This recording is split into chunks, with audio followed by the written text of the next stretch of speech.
Donald Trump, pro-crypto de plus en plus. On va voir tout ça dans cette vidéo et du coup les cryptos qui explosent.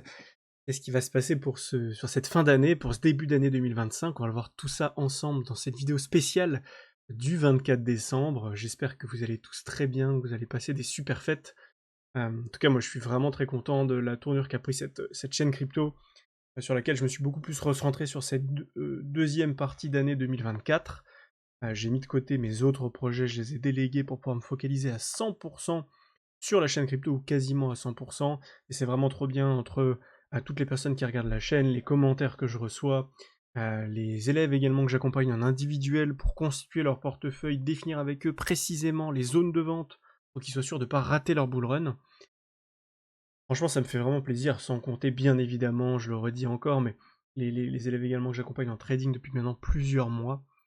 Je suis vraiment très content, très honoré de vous faire ces vidéos à chaque fois, donc merci à tous d'être présents.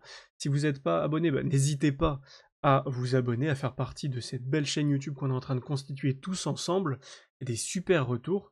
On a juste à grandir ensemble et à faire toujours de plus belles vidéos. Allez, on prend un petit peu le temps de regarder la map aujourd'hui, parce que la map est complètement verte, et ça fait plaisir. On a du BGB à plus 22%, on a du petit Pengu à plus 36%, du Jasmine à 18%, du EOS à 11%, XTZ à 13%, HBAR à 20%, on a plein de jolies choses. On voit que de manière générale, l'entièreté du marché crypto reprend des belles couleurs. C'est plutôt dans les grosses caps qu'on prend le plus de couleurs, on voit plus 9,4, plus 18, plus 19, plus 11,2. Et en dessous, après, ça redescend 10, 8, 8, 8, 7 et 7.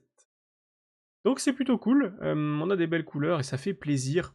Si on regarde en termes de semaine, on est toujours dans le rouge. On a quelques cryptos qui sortent du lot, HBAR, Move, Hype, BGB virtuel, mais de manière générale, on est encore un petit peu dans le rouge.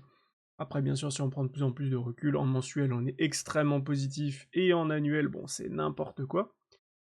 Mais voilà, concentrons-nous sur ce qui se passe actuellement. On a une belle journée verte aujourd'hui, on en profite. En ce 24 décembre, jour de réveillon.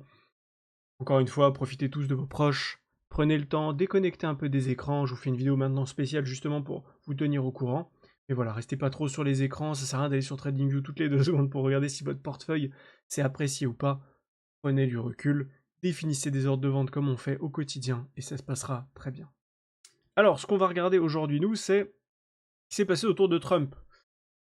Trump a fait quand même pas mal de discours intéressants. Il a dit qu'il voulait remplacer les tonnes d'or par des bitcoins, ou en tout cas rajouter une crypto-réserve fédérale stratégique. Et donc en gros, ce serait quoi? Ce serait le plan de l'UMIS qu'ils appellent, qui prévoit de lancer un programme d'achat de bitcoin dans le but de permettre aux États-Unis d'acquérir une participation totale d'environ 5% de l'offre totale de bitcoin, soit 1 million de bitcoin, une valeur de près de 100 milliards de dollars au cours actuel. Donc voilà, vous avez ce premier article qui est intéressant, qui vous explique globalement comment va fonctionner cette réserve, comment est-ce qu'ils vont rajouter du cash, etc. Et c'est la première grande annonce qu'avait eu Donald Trump, une des premières grandes annonces concernant le BTC qui pouvait prendre une grande place sur le marché américain. Deuxième news importante, le Bitcoin s'envole après la nomination par Donald Trump d'un avocat favorable aux crypto-monnaies pour diriger la SEC, gendarme des marchés financiers. Ancien commissaire de cette autorité, Paul Atkins avait critiqué publiquement en 2023 les responsables de la SEC, estimant qu'ils auraient dû se montrer plus accommodants avec les entreprises du secteur des crypto-monnaies. Et ça c'était sorti il y a un petit moment maintenant, mais voilà, début décembre. Mais c'est vrai que on voit toujours hein, que la volonté de Trump, c'est de mettre en avant les cryptos beaucoup plus et de pas se mettre ça à dos. Je pense qu'il sait très bien que de toute manière, il y a un vrai business à aller chercher sur ça. Globalement, il faut quand même comprendre que les grosses puissances mondiales, elles n'ont pas le choix. Une puissance mondiale qui dirait non aux cryptos, se tournerait vraiment, qui tournerait le dos aux cryptos, se verrait amputé fortement, économiquement parlant, dans les prochaines années, parce que les cryptos vont prendre une place de plus en plus importante, notamment avec l'IA, mais pas seulement. Et donc, bah, si les États-Unis disent bah non, nous on veut pas des cryptos, et que la Chine prend une grande part dans les cryptos, bah ils perdront de la force, de puissance auprès des autres pays. Autre, comment dire, autre article que je voulais vous partager, sur Coin Tribune, hein, souvent des super articles, Crypto, Trump promet des mesures fortes dès son investiture. Pour le coup, c'est un article qui reprend un petit peu tout ce qu'avait dit Donald Trump, et pour le coup, c'est vraiment pas mal. Mais globalement, on a les premiers engagements de Trump pour une révolution crypto. Euh, et c'est fou parce que beaucoup de personnes étaient en mode oui, Donald Trump, ça va être compliqué, ça va être très clivant, etc. Mais quand il va essayer de revenir, ça va être. Mais en fait, on se rend compte que c'était pas si clivant. Parce que il y a beaucoup de gens qui le détestent, il y a beaucoup de gens qui l'aiment, et il y a aussi des gens qui étaient en mode ouais, bon, pourquoi pas, il a l'air de vouloir faire des trucs plutôt cool, on sait pas trop. Et c'est vrai que c'est fou parce que au final, on se retrouve avec des personnages très de base, très, qui sont très tranchants, et bah, qui sont plus très tranchants dans le monde dans lequel on est actuellement. Et je trouve que c'est plutôt une bonne chose parce que ça évite de diaboliser tout le monde, et pour le coup, Donald Trump aujourd'hui il est beaucoup moins diabolisé qu'il l'était. Donc je trouve que c'est très bien. Je suis pas pro Donald Trump ou pro autre chose, je vous donne juste mon point de vue sur ça. Et je trouve que c'est bien que des hommes politiques comme Donald Trump, qui disent vraiment ce qu'ils pensent et qui sont très tranchés sur plein de sujets, ne soient plus si clivants que ça, et que les gens euh, soient ouverts à la conversation, à la discussion et à la compréhension de certaines pensées. Et enfin, pour terminer, on a cet article, ce bel article de Cryptost. Kraken, Ripple, Coinbase, Ondo, ces entreprises crypto qui donnent des millions de dollars pour Donald Trump. L'industrie crypto semble vouloir marquer son empreinte sur la scène politique américaine en soutenant financièrement festivités entourant l'investiture de Donald Trump, le futur président des États-Unis. Des géants comme Kraken, Ripple et Coinbase ont mis la main à la poche à hauteur de millions de dollars pour la cérémonie officielle. Donc vous avez un super article qui est bien écrit, encore une fois, qui n'est pas si long que ça, c'est plutôt écrit en gros. Euh, et c'est pas si long que ça, vous voyez, que ça à lire, hein, donc ça va. Et c'est sympa. On voit à quel point on a pas mal de dons qui sont faits de la part de Kraken, Ripple et puis d'autres entreprises comme Coinbase. Mais bon, il n'y a pas de hasard si ce sont des entreprises qui commencent à durer dans le temps et s'installer dans le paysage vraiment crypto, et maintenant dans le paysage mondial, le paysage même politique. Aujourd'hui, une belle journée qui nous qui se montre. On est sur un beau rebond, 3%. Si on regarde en une heure, on était quand même venu chasser une fois cette mèche, deux fois, trois fois, et là on rebondit, on commence à avoir un beau short squeeze qui se met en place. Alors le short squeeze, qui nous permet de récupérer toute la liquidité des shorters, donc là on a un gros point à venir récupérer au-dessus des 99 500 dollars ici. Donc attention sur ce niveau à ne pas se faire piéger. Et on verra ce qui se passe. On a également le niveau du canal haussier. Si on revient taper dans le canal haussier et qu'on se fait rejeter, attention. D'une manière générale, qu'est-ce qu'on a d'autre? Si je me remets en daily, on voit ici qu'on a simplement une imbalance daily baissière. Attention pour le coup, on pourrait très bien ici rebondir avant de refaire un crash, d'aller plus bas. Tout simplement, donc attention sur toute cette zone dans les prochains jours. De toute manière, restez un petit peu déconnecté de tout ça, prenez le temps pour vos proches et pour vous. Et moi, je vous tiendrai au courant, je ferai le travail nécessaire pour que vous ne soyez pas perdus. De manière générale, on voit que les fundings sont très bas, on est passé dans le négatif, on a posé un bottom local pour le moment, on repart actuellement, les fundings sont quand même encore bas. On s'est mis à liquider de moins en moins de monde.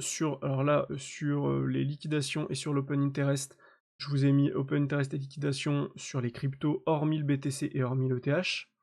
Et on voit qu'on a beaucoup liquidé. Et là, sur les dernières bases du BTC, on a de moins en moins liquidé, et qu'on commence à repartir à la hausse, que ce soit sur BTC et sur les alts. En termes d'open interest, pour le moment, on est vraiment sur un point bas. Ça avait énormément chuté, hein, j'en avais parlé il n'y a pas très longtemps, mais on est passé de 42 milliards à 22 milliards d'open interest. Bon, ça ne veut pas recharger, tant pis. Mais on était passé de 42 milliards à 22 milliards, ce qui est vraiment colossal. Voilà, on le voit ici, 40 milliards, pardon, à 21 milliards. C'est divisé par deux, c'est vraiment vraiment énorme. Et donc là, que le temps que tout ça reparte, je pense que les cryptos peuvent faire un petit rebond sympa. En parlant de rebond, on a BAT aujourd'hui qui nous fait une super journée avec un volume énorme. Un super volume sur BAT. On voit en termes de volume, hop, juste ici. On a déjà eu des volumes dans le passé, et dès qu'on a eu des volumes, on a eu des belles envolées. Bon, d'ailleurs, ça n'empêchera pas que s'il y a une correction qui doit se faire, elle se fait. Et en tout cas, on a quand même ici un gros volume énorme qui n'a pas Il a... Pardon, je me rebabaillais quand je parle vite et que je parle beaucoup. Et ce gros volume n'a pas eu lieu depuis novembre 2021. On a eu un petit peu de volume en 2022, mais ce gros volume ici, colossal, qui se refait au bon moment. On voit ici qu'on avait de l'imbalance qu'on a retravaillé, qu'on est vu un peu plus bas. Si je prends le point bas, point haut, alors le point bas il est où? Il est là. Si je prends le point bas, le point haut, on voit qu'on a bien une zone de rechargement juste ici. Notre fameuse zone de rechargement, on va mettre ça ici. Et qu'effectivement, on est venu à l'intérieur, on s'est fait bien rejeter à la hausse, et que là on est en train de faire un gros short squeeze. Donc le short squeeze c'était minimum jusqu'ici, bon bah là on y est déjà. En plus de ça, on voit qu'on a actuellement une grosse imbalance baissière. Donc globalement, il faut s'extraire de cette zone pour notre ami le BAT dont j'ai parlé. J'ai pas vu beaucoup de gens en parler, mais globalement on a notre ami le BAT ici qui... notre ami le BAT qui est en train de s'extraire à la hausse, donc si jamais on clôture au-dessus des 0.3266 pour le coup, on s'attendra à une grosse reprise, grosse baisse ici, reprise instantanée, si on clôture au-dessus de ce niveau des 0.3266 à peu près, on s'attendra à repartir en point haut, et cette fois-ci l'objectif de BAT, j'en avais déjà parlé, mais c'est de casser ce gros range, on a cassé le range à la baisse, on a réintégré à la hausse, et maintenant c'est de venir tout casser ça, s'extraire et cette fois-ci aller beaucoup plus haut, prochaine target 82 centimes avec un petit point d'arrêt sur les 48 centimes. Jasmy, quant à lui, fait aussi une belle journée, pour l'instant il nous fait un plus en daily, à combien? On est à plus 8, entre plus 8 et plus 12% en daily sur le Jasmy. C'est sympa, il est venu dans sa belle imbalance daily ici, il a maintenu grosse bougie, grosse mèche en dessous, et ça a clôturé dedans. On a temporisé dans cette imbalance, et là on est en train de repartir à la hausse. Objectif, venir s'extraire à la hausse de ces imbalances baissières également. On a une belle imbalance baissière juste là. Et c'est pareil, il faut s'extraire maintenant à la hausse de cette imbalance. Si on s'extrait à la hausse, on sera reparti pour un petit moment, tout simplement. Et après, prochain objectif, nouveau point haut, donc soit 6 centimes, et après on aura un point très important aux alentours des 13-14 centimes. Et enfin, on fait le dernier point avec H-bar, magnifique le H-bar, grosse phase d'accumulation, on explose à la hausse. En termes d'arrêt, on fait un arrêt sûrement dans la zone de rechargement, parce que si on s'est arrêté, c'est pour une raison précise. Oui, effectivement, on est venu en zone de rechargement, donc ici, zone de rechargement, prise de profit. Juste ici, derrière, on dégueule un petit peu. On dégueule, on prend moins 40% dans la pomme, et derrière, on repart instantanément. Et là, le H-bar qui est très très fort.